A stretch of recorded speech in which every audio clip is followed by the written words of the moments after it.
السلام علیکم دوستوں، وقت بہت تیز رفتار میں گزرتا رہتا ہے، لیکن ہمارے کیے جانے والے کچھ اچھے کام ہمیشہ ہمیں دوسروں کی نظروں میں زندہ رکھتے ہیں۔ دوستوں، وقت ہمیشہ ایک جیسا نہیں رہتا۔ اگر یہ آج اچھا ہے تو نہ جانے کل کیسا ہوگا۔ اگر ہم آج کسی کے لیے کچھ اچھا کرتے ہیں تو کیا معلوم وہ ہماری ضرورت میں ہمارے لیے اس سے بھی اچھا کر جائے۔ دوستو، یہ واقعہ امریکہ کے ایک شہر میں پیش آیا۔ اینٹونیو نام کا یہ لڑکا شہر کے ایک بہت ہی ایکسپینسو ہوٹل میں کام کرتا تھا، جو اصل میں ایک اسٹوڈنٹ تھا، لیکن اپنی 2 چھوٹی بہنوں اور اپنی بیمار ماں کی پرورش کے لیے پارٹ ٹائم وہ یہ جاب کر رہا تھا۔ ہوٹل میں ایک ویٹر ہونے کی حیثیت سے اس کی سیلری تو زیادہ نہ تھی، لیکن وہ پھر بھی ہر کسی کے لیے کائنڈ تھا اور اس ہوٹل کا ایک بیسٹ ویٹر تھا۔ ایک دن اس کی ڈیلی ڈیوٹی کے دوران ہوٹل کا دروازہ کھلا اور ایک بوڑھی عورت داخل ہوئی، جس کے گرے بال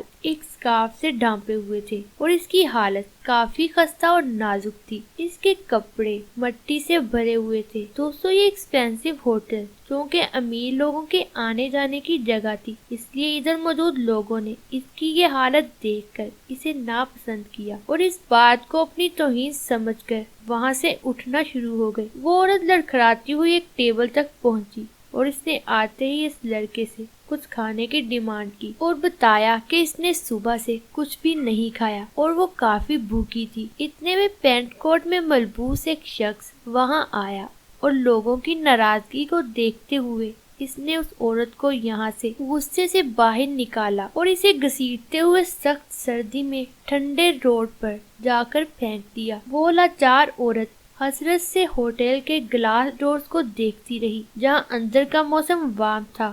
ہوٹل کے مینیجر نے آنے والے مہمانوں سے اپولوجائز کیا اور یہاں تک کہ ان کی ناراضگی دور کرنے کے لیے انہیں فری ڈیزرٹ آفر کیا۔ اینٹونیو پریشان کھڑا وہاں یہ سب دیکھتا رہا۔ اس نے سوچا کہ وہ اس بے بس اور لاچار عورت کے لیے ضرور کچھ کرے گا، اور وہ فوراً ہوٹل سے نکل کر اس عورت کی تلاش میں گیا۔ اس نے اپنی جیب میں ہاتھ ڈالا تو اس کے پاس صرف ایک نوٹ تھا، جو اس کی سارے دن کی کمائی تھی۔ وقت اس کے لیے اچھا نہیں تھا، لیکن اس نے سوچا کہ جو بھی ہے اس کے پاس رہنے کے لیے ایک اچھا مکان اور کھانے کے لیے اچھا کھانا ہے۔ اس نے یہ سوچتے ہوئے وہ پیسے اس عورت کو دے دیے۔ وہ عورت نے روتے ہوئے پیسے اس سے لے لیے اور اس کی رحم دلی پر اس کا شکریہ ادا کیا اور اسے دعائیں دی کہ ایک دن وہ سب کچھ حاصل کرے گا جو وہ چاہتا ہے۔ دوستو، اس رحم دل نوجوان کے دل میں پیسوں کی بجائے وہ دعاؤں کی ویلیو اور لالچ تھا۔ دن گزرتے گئے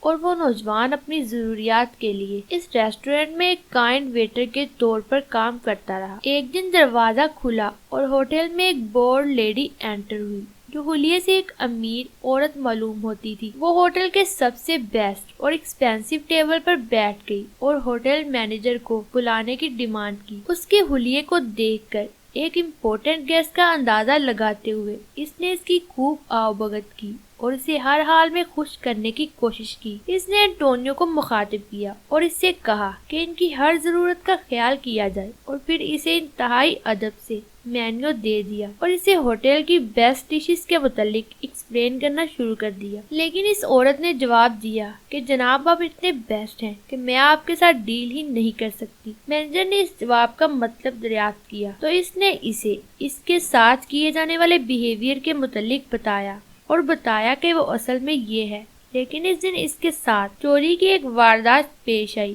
اور اس پر تشدد کی وجہ سے اس کی یہ حالت ہو گئی۔ اس نے بتایا کہ وہ بس ہوٹل میں ایک وارم پلیس میں رہنے اور کچھ کھانے کی وجہ سے آئی تھی اور اس کی دوست نے اسے ریسیو کرنا تھا۔ دوستو، یہ عورت اصل میں اس گروپ آف ریسٹورینٹ کی اونر تھی۔ یہ دیکھ کر مینیجر بے حد شرمندہ ہوا۔ اس عورت نے اینٹونیو کو مخاطب کر کے کہا، مجھے اپنے ریسٹورینٹ میں اس طرح کے لوگ نہیں چاہیے۔